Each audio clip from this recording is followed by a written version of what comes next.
Greetings, world. We are anonymous.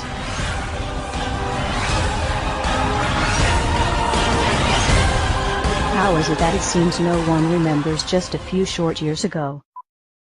These are the steps that we must take. There are plenty of steps we can take right now to start getting our economy back on track, to help create jobs and grow this economy. If we are going to deal with our dependence on foreign oil, If we're going to end our dependence on foreign oil, we'll recruit an army of new teachers. I want to recruit an army of new teachers. make college affordable. Make college more affordable and repair our crumbling roads and bridges. We've got crumbling roads and bridges. Tonight, more Americans are out of work. We still got friends out there and family who are looking for work. At a time when so many people are struggling to keep up. A moment when so many people are still struggling. If you are willing to work with me, If you're willing to work even harder in this election, then I promise you, change will come.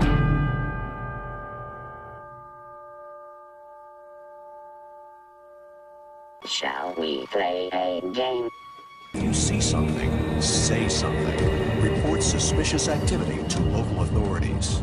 If you're not breaking the law, if you're not doing anything wrong, then you shouldn't worry what the government is doing. Terrorism, terrorism, terrorism, Al-Qaeda, Mohammed, terrorism, terrorism, war in Iraq, war in Afghanistan, Al-Qaeda, Osama bin Laden. It's not like my government would ever do it to me. But guess what? You're wrong. Protest is now illegal in the U.S. Move along, citizen.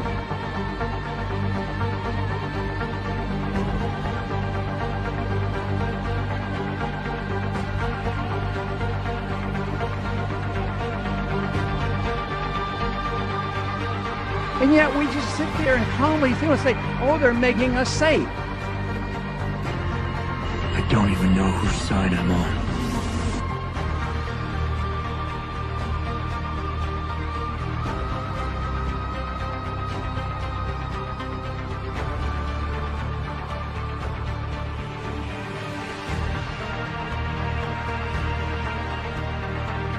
Okay, this is straight out of 1984. We're living in a police state.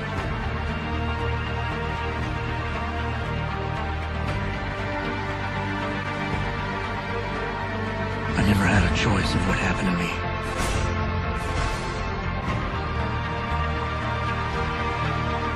The city is being turned into a police state.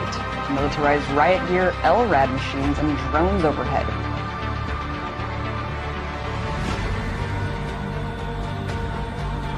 Corporations have more power than the government. Our government now works for the banks.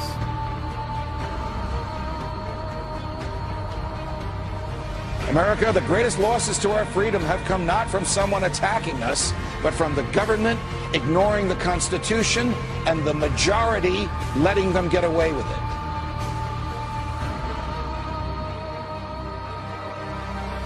Yeah, we torture. Yeah, we spy on you. Yeah, we do all of this, but it's no big deal. Get used to it. You know what? We're not going to get used to it. Police have opened fire on the crowd. We're all in serious, serious danger. Millions of dollars spent on new police gear, trucks ready to function as rolling barricades. What you have here is, this is the wars coming home. If anybody doesn't believe this government is capable of doing these kinds of things, you're out of your mind. Go back to bed, America. Your government is in control again. Well, you know, America's a strange country. All you need to keep them pacified is give them a dozen donuts and a gun. They don't seem to have the capacity, the intellectual capacity, to think of their own self-interest in any other way than the next 5 minutes. It's time to wake up. Wake up, America! Wake up, America.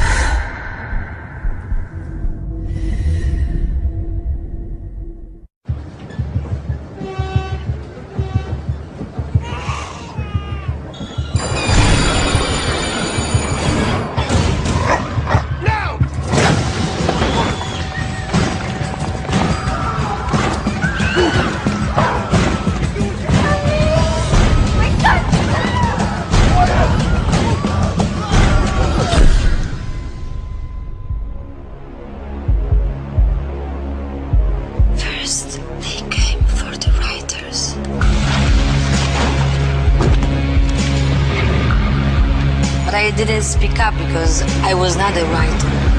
Then they came for the students. But I didn't speak up because I was not a student.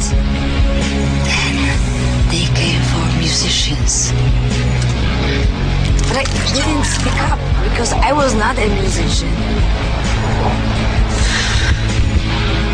And then they came for the Greens, the Muslims, the trade unionists, Christians, and the Jews, the travelers, the homosexuals, the journalists, the artists, the thuggers, the doctors, the philosophers, the economists, the anarchists and the politicians, the nerds, the Europeans, the Americans, the communists, the hackers, illegals, the homeless. And I didn't speak up because I wasn't any of them. Any of them. And then they came for me. And there was no one left to speak up for me. The proles, if only they could somehow become conscious of their own strength, would have no need to conspire. They needed only to rise up and shake themselves like a horse shaking off flies. If they chose, they could blow the party to pieces tomorrow morning. Surely sooner or later it must occur to them to do it. Until they become conscious, they will never rebel, and until after they have rebelled, they cannot become conscious. The time is coming when the window for us to restore the control of our government to ourselves will close, and we had damn well better act before then. You want to know why the American public is fit?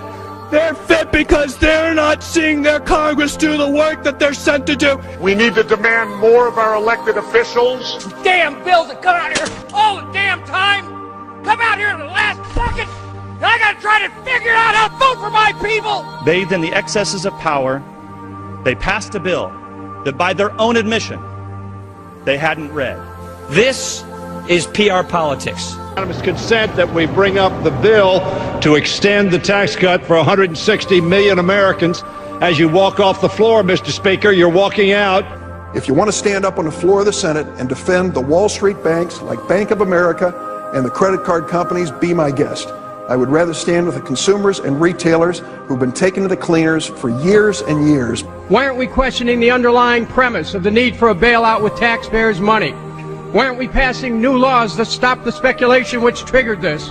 Why aren't we directly helping homeowners with their debt burden?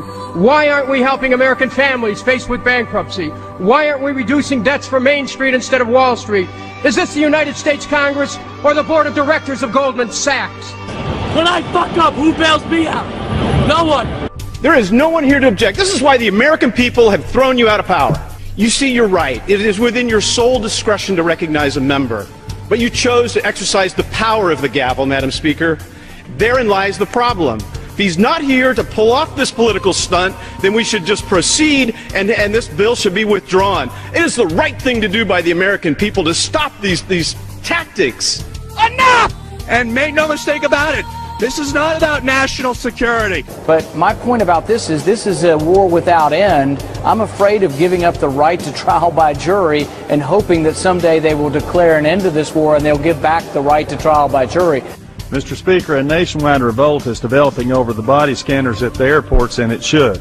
And we also know there are individuals who are making money off this. They say, trust us. Trust us, the people who brought us Katrina, to be competent in face of a disaster.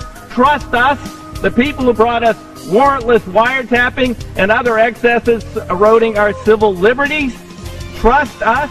Many of us were told in private conversations that if we voted against this bill on Monday, that the sky would fall, the market would drop 2,000 or 3,000 points the first day, another couple thousand the second day, and a few members were even told that there would be martial law in America if we voted no. We're not trying to scare kids. This president's foreign policy is what's scaring the kids of this country. Well, it's the same people that told us Saddam Hussein had something to do with 9/11. Same people that told us Saddam Hussein had weapons of mass destruction. Same people that told us we were going to be able to use the oil for reconstruction money. Same people that told us that we'd be greeted as liberators, not occupiers. Same people, same president that told us the Taliban is gone. Same president that told us that Poland is our ally 2 days before they pull out. Same president that tells us Iraq is going just great. Same president that tells us the economy is going just great. Same people that told us the tax cut was going to create millions of jobs. Same people that told us that the Medicare program only cost $400 billion when it really cost $540 billion. So please forgive us for not believing what you're saying. Please forgive the students of this country for not believing what you're saying. Not one thing about this war that has been told to the American people or that has been told to these college students has been true. Not one thing. Bremer says we need more troops. The Pentagon says we need more troops. And this president can't get them from the international community. There's only one option left. Let's be honest with the American people. Fascism, by definition, is when corporations team up with organized religion and control the government. Do I have to say anything more? Wouldn't you say that we're on the brink if we're not there? We're witnessing a slow and steady takeover of our true freedoms. And now we see the government taking over banks. We see the government taking over car companies, insurance. We're being told what cars we can drive, how much we can make. And now they want to take control of our health care. It's one more attempt for them to put everything that we do day and night under the control of the federal government. Are you willing to sacrifice your freedom for liberty? Well, I say that they're taking away our free will. The American people are being forced to do something they don't want to do. But there really is a difference between us, and it's basically this. We don't think the government should be in control of all of this. We want people to be in control. And that, at the end of the day, is the big difference. What they are trying to do is create an America very unlike the America that has existed for centuries. The thing associated with America, freedom, is precisely what must be destroyed if this is to be turned into a fundamentally different country to suit Obama's vision of the country and of himself. I think he's going way beyond his constitutional powers assigned to the executive branch, which is, by definition, an imperial president. Once again, total power in one person's hands, not the American way. He's centralizing power inside the Beltway, taking power and decision-making from families, from individuals, and as a consequence, what he's doing is building an unchecked executive. Now, I hate to point fingers at anybody, but the President administration probably has a lot to do with that. But you know who's responsible for it? We are. Personal responsibility. Where is the outrage to come from? From you. It turns out you're the knight in shining armor. First, you got to get mad. You've got to say, I'm a human being. God damn it. My life has value. It is time for us to take our country back. The real problem is that the American people have been too submissive. We have accepted the notion that we should be treated like cattle. Make us safe, make us secure, put us in the barbed wire. It's time for the American people to stand up and shrug off the shackles of our government. And the way I see it, they're not going to quit doing it until they bring this country to its knees. So I think we should all rise up and we should stop this administration from what they're doing because they're destroying this country. We, the people, have got to get control back of our country. The American people will revolt. Our government sucks. So what do you say? Maybe we should all just stop paying our taxes and revolt. Because this is bull. When our forefathers wrote the Constitution with the right to bear arms, it was not about hunting and fishing. The Second Amendment, the right to bear arms, is there so that we, the public, if our government gets out of control, we have the ability to rise up and change it. Now, many people have said to me, well, wait a minute. How could we, the citizens, ever stand up to the U.S. government and their entire military might? Well, wait a minute. I got the answer. We threw everything we had at Vietnam, and they were nothing but a bunch of farmers with a few AK-47s, and they withstood it all. Don't ever allow anyone to tell you that it can't be done. It can be done. To the government of the United States, those who make peaceful revolution impossible will make violent revolution inevitable. It is the constitutional right of the people to reform this government as we see fit. Over the past year, we have shown you what we are capable of. You can continue to resist us, or you can allow us to exercise our rights. We truly hope you choose the latter so that we can peacefully return this country to the principles it was founded upon and restore power to the people. To the citizens of the United States, it is our goal to reform this current government with your help. We do not want anarchy. We do not want chaos. What we want is to restore power to the people. Governments are supposed to derive their powers from the consent of the governed. Over the next few months, we will be releasing a series of videos detailing our reformation plans. Idea Vote will give every American a voice. We ask from you to use your voices. This new world is not one that we wish to shape ourselves. This new world will be that of the people, and the choice is yours to make in what direction we will go. We are anonymous. We are a legion. We do not forgive. We do not forget. Expect us.